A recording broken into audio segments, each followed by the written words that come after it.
शाइनफो TV के मुअज़्ज़िज़ दोस्तों, अस्सलाम वालेकुम। जॉन डी रॉकफेलर कभी दुनिया के अमीर तरीन आदमी थे, दुनिया का पहला अरबपति। 25 साल की उम्र में इसने अमेरिका की सबसे बड़ी ऑयल रिफाइनरियों में से एक को कंट्रोल किया। 31 साल की उम्र में वो दुनिया का सबसे बड़ा तेल साफ करने वाला बन गया था। 38 साल की उम्र में इसने अमेरिका में 90% तेल को साफ किया। 50 तक वो मुल्क का सबसे अमीर आदमी था। एक नौजवान के तौर पर हर फैसला, रवैया और रिश्ता इसकी जाती ताकत और दौलत पैदा करने के लिए तैयार किया गया था। लेकिन 53 साल की उम्र में मैन वो बीमार हो गए और इनका पूरा जिस्म दर्द से लर्ज उठा और इसके सारे बाल जड़ गए। दुनिया का वाहिद अरबपति कुछ भी खरीद सकता था, लेकिन वो सिर्फ सूप और क्रैकर हजम कर सकता था। एक साथी ने लिखा है, वो हंस नहीं सकता था, मुस्कुरा नहीं सकता था। जिंदगी में कोई भी चीज इसके लिए कोई भी मायने नहीं रख सकती थी।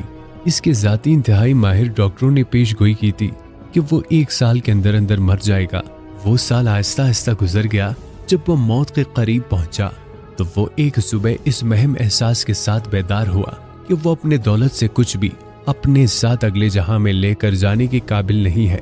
वो आदमी जो कारोबारी दुनिया को कंट्रोल कर सकता था, अचानक ऐसा हुआ कि वो अपनी जिंदगी के कंट्रोल में नहीं है। इसके पास एक इंतखाब रह गया था। इसने अपनी अटॉर्नी, अकाउंटेंट और मैनेजर को बुलाया और ऐलान किया कि अपने असासों को अस्पतालों, तहकीकी इदारों और खैराती कामों में मुंतकिल करना चाहता है। जॉन डी रॉकफेलर ने अपनी फाउंडेशन कायम की। ये नहीं समेत बलाखिर पेंसिलिन की दरियाफ्त का बायस बनी, मलेरिया, तबदक और खनाक के इलाज बायस बनी। लेकिन शायद रॉकफेलर की कहानी का सबसे हैरत अंगेज हिस्सा ये है कि जिस लम्हे इसने अपनी कमाई हुई तमाम चीजों का एक हिस्सा वापस देना शुरू किया, इसके जिस्म की केमिस्ट्री में इस कदर नुमाया तब्दीली आई चली गई कि वो बेहतर से बेहतरीन होता चला गया। एक वक्त के वो ऐसा लगता था कि वो 53 साल की उम्र में मैन ही मर जाएगा, लेकिन वो 98 साल की उम्र तक जिंदा रहा। माल खैरात करने से वो तंदुरुस्त हो गए। गोया ये खैरात नाम की चीज भी एक तरीका इलाज है, इसे भी आजमा कर देख लीजिए। अपनी मौत से पहले इसने अपनी डायरी में लिखा कि सुप्रीम एनर्जी ने मुझे सिखाया है ये सब कुछ इसका है और मैं इसके ख्वाहिशात की तकमील के लिए सिर्फ एक चैनल हूँ। मेरी जिंदगी एक तवील खुशगवार चढ़ी रही। मैंने परेशानी को रास्ते में छोड़ दिया। अब मैं था और मेरा खुदा था।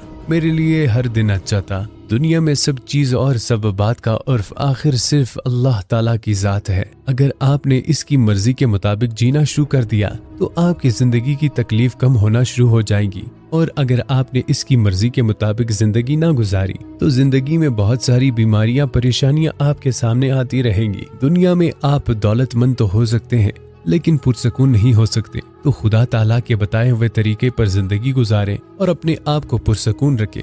मैं अपने देखने वाले दोस्तों से ये गुजारिश करता हूँ कि एक दफा आप सब अपनी जिंदगी की तरफ नजर दौड़ाएं और अपनी जिंदगी को अल्लाह ताला की राह की तरफ ले आए। देख लेना कितना सुकून मिलेगा। प्यारे साथियों, अपना और अपने प्यारों का ख्याल रखिएगा, दुआओं में याद रखिएगा। मिलते हैं अगली वीडियो में। तब तक के लिए अल्लाह हाफिज।